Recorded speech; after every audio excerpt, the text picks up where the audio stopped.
রহমতুল্লাহ বরকাতু। সম্মানিত মিডিয়া ভাইয়েরা এবং বান্দরবানবাসী, বাংলাদেশ জামাত ইসলামীর পক্ষ থেকে বান্দরবান জেলার সম্মানিত নায়েব আমির বিশিষ্ট আইনজীবী অ্যাডভোকেট আবুল কালাম মহোদয়ের আমরা নমিশন জমা দিয়েছিলাম।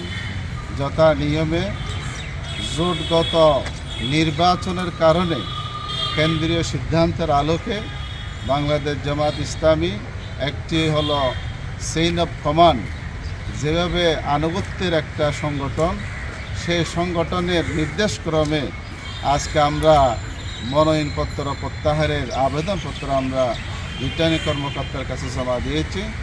আমরা জনগণকে বলি আমরা সব আপনাদের পাশে আছি এবং আগামী ত্রয়োদশ নির্বাচনে এই জাতীয়ভাবে দেশকে গঠন করার জন্যে আমাদের 10 দলীয় ঐক্যজোটকে বিজয় করার জন্যে আপনাদের কাছে উদাত্ত আহ্বান জানাচ্ছি। সাথে সাথে টেকসই বাংলাদেশ গঠনের জন্য এবং আমাদের বাংলাদেশের স্থিতিশীল আনার জন্য জুলাই সনদের যে স্বীকৃতি, এটার জন্য যে হাঁ ভোটের পক্ষেই আমাদের সকলকে ভোট দেওয়ার জন্যেই ভোট সেন্টারে গিয়ে ভোট দেওয়ার জন্য উদাত্ত আহ্বান জানিয়ে সকলকে আন্তরিক ধন্যবাদ জানিয়ে আমি আমার কথা শেষ করছি।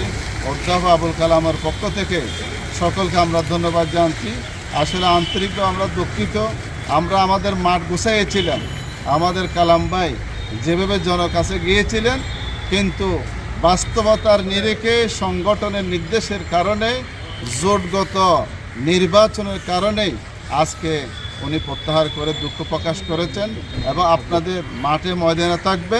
আপনাদের সবাইকে উনি শুভেচ্ছা জানিয়েছেন। ওনার মেজবা মারা গিয়েছেন, জানাজা গেছেন, বিদিনে আসতে পারে নাই। সকলকে কাছে দোয়া এবং ধন্যবাদ জানিয়ে আজকে আমি আমার কথা শেষ করছি। ওমা তৌফিক ইল্লা বিল্লাহ। আসসালামু আলাইকুম ওয়া রাহমাতুল্লাহ।